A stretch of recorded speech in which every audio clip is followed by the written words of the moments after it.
Hi everyone. Pardon the nudity. But I just wanted to say, this is gonna be the last time you're gonna see my face in this video. I'm sorry. But yeah, in this video, I'm going to be painting. It's gonna be a time lapse of a painting that I made. Trust me, it's gonna fit thematically with what I'm gonna be talking about and what I'm gonna be drawing. Something different that I'm trying. Okay, it's not something different. It's something That this page was actually supposed to be. But yeah, I hope you guys enjoy. Hope you guys, if you are new to the channel, hit like. You probably are new. She right there on the mix. Yes, yeah. Hey, put your hands in the air. Can we fall out? We don't care. Dash your ass with a pit on him and she get to a fast slide. She not here. I'm chasing racks. I don't need that hate. Put this shit on for. Yo, what's going on, everyone? Welcome to the Monday Show.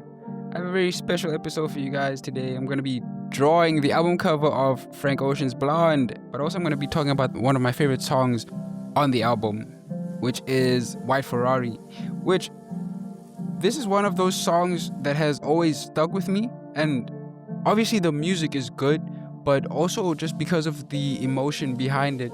So yeah, back in 2015, before the song was even coming out, we had people like A-Track hyping it up, other people also like co-signing it, and we had to wait until 2016 for Blonde to eventually drop. Now, me personally, I didn't hear the song or the album until 2018.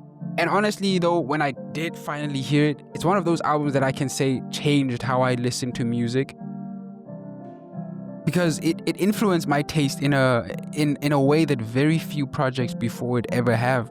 And one of those, a few details that I want to speak about. Firstly, White Ferrari actually credits the Beatles, John Lennon and Paul McCartney, because, well, it's because Frank actually interpolates the Beatles on that song, the song Here, There and Everywhere, with that line where he says spending each day of the year in, I think it's the chorus or something.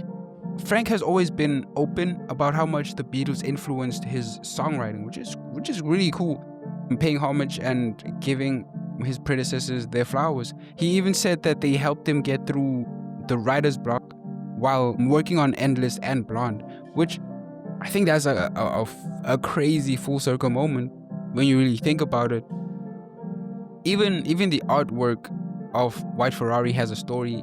Frank Ocean had a London designer by the name of Kia. I'm sorry, I can't pronounce his last name, but he had him create covers for singles like Nike's Ivy, Night, and White Ferrari, but only Nike's was ever officially released.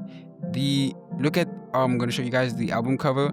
I'm looking at it also. But the half-tone White Ferrari cover with the BDC number was actually meant to be part of that. It's just another layer of like lore behind the song. You know, I don't think a lot of people knew that. I certainly didn't until I started doing research. I didn't want to just talk out of my ass. But also, other than all of that technical stuff, I think what matters most is just how the song sounds, and not how it sounds, how it feels to me.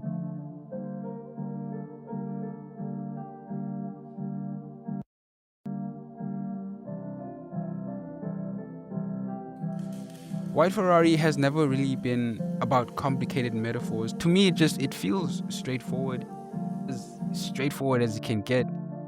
Really, it feels like, if I can describe it, like a memory that you just like drift into, you know, like a dream. It doesn't really feel sad in the traditional sense. A lot of people put it in sad playlists, which valid if that's how it feels to you. But for me, it makes me feel okay. It makes me feel a kind of sadness, I guess, but like the best kind of sadness, which might be an oxymoron. I don't know.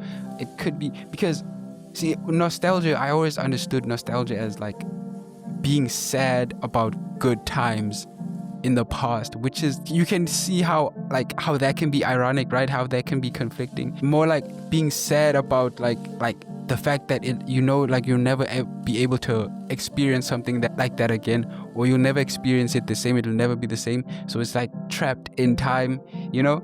That's kind of how it feels when I'm listening to that song. And it even hit harder because now I kind of hear it as the story of two people slowly drifting apart, and it's just like he's this one person that's just like reminiscing. He goes back and forth between the past, the present, and maybe even the future. But yeah, man, it's a very special song. And it's not really, I said feels like a dream, right? But I don't think I mean it in a way that the song is like surreal or out of reach. I mean it in the way that it flows, man.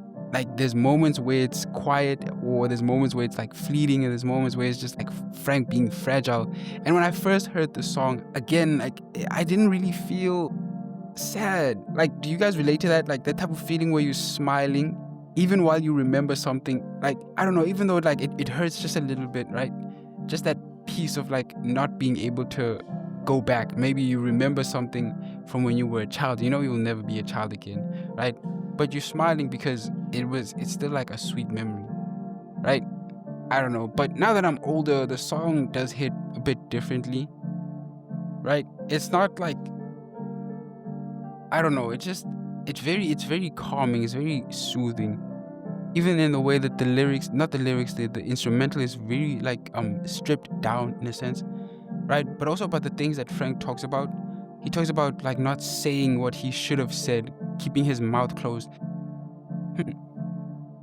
He said, I didn't care to state the plain, kept his mouth closed. We're both so familiar, right? I don't know. There's something really, it's something that I feel like it's something that I want for myself when I'm older. You know, you don't have to say certain things because you know someone that well, but then again, it's kind of conflicting. Hey, listen, I am a hypocrite, and I am a person with a lot of contradictions. That's fine, that's just me. You don't have to be straightforward in life, bro. But that silence that I mentioned, I think it sticks with me because I think it makes me think about how many times sometimes we let something go unsaid, right? We let something go unsaid, and that it ends up being, that one thing that lingers forever. It doesn't even have to be something dramatic or romantic. It might even be like telling someone off to fuck off, and then now you're in the shower and now you're imagining the argument, right? But yeah, man, and there's also this part that I learned on the guitar. There's also another law drop, right? I play guitar, but I used to learn how to play. I could still learn how to play guitar if I just stopped being lazy. But yeah, I learned the song where it goes, eventually, I care for you still, and I will. That part, right? It's my favorite part because it feels so comforting.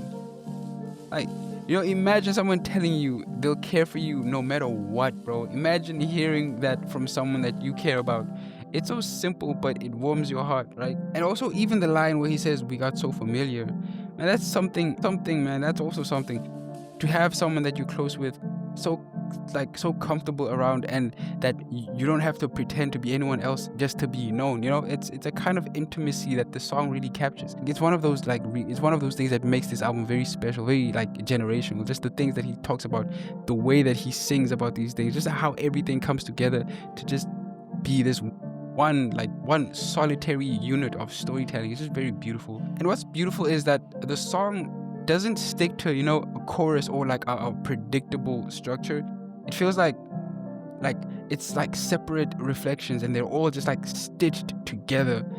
The way like it's like, I don't know, how do I put this? Like the way that memories actually hit us, right? In fragments, no memory is like 100% unless it like happened yesterday. Even then, your mind tricks you into remembering things the way that you want them to remember them. Anyways, memories usually hits us in flashes, right? Especially when it's like from old times.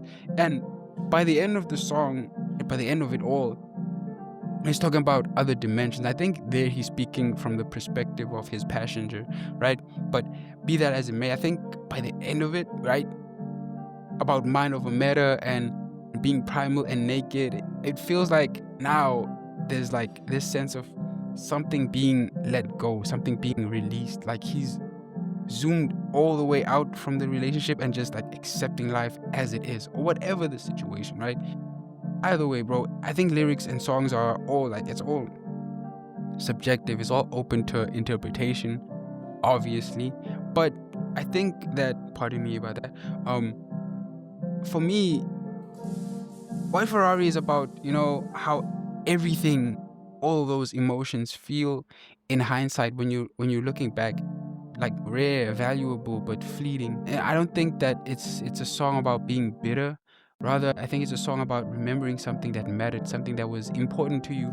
Even though it didn't last, even though it wasn't forever, you still remember it because it still matters to you. And that's why, like, it's one of my favorite songs ever. And it's not just like about being heard, but like, it's not being done in like a typical way, man. It's about nostalgia, but like it's one of my favorite depictions of nostalgia within music.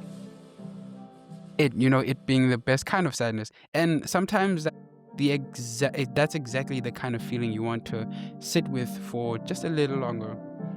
And yeah, and that is why I decided to make this little artwork of the album cover. I want to leave it blank. I think I'm gonna leave it blank, or I'm gonna write the lyrics down. Either way, man, it's still not done.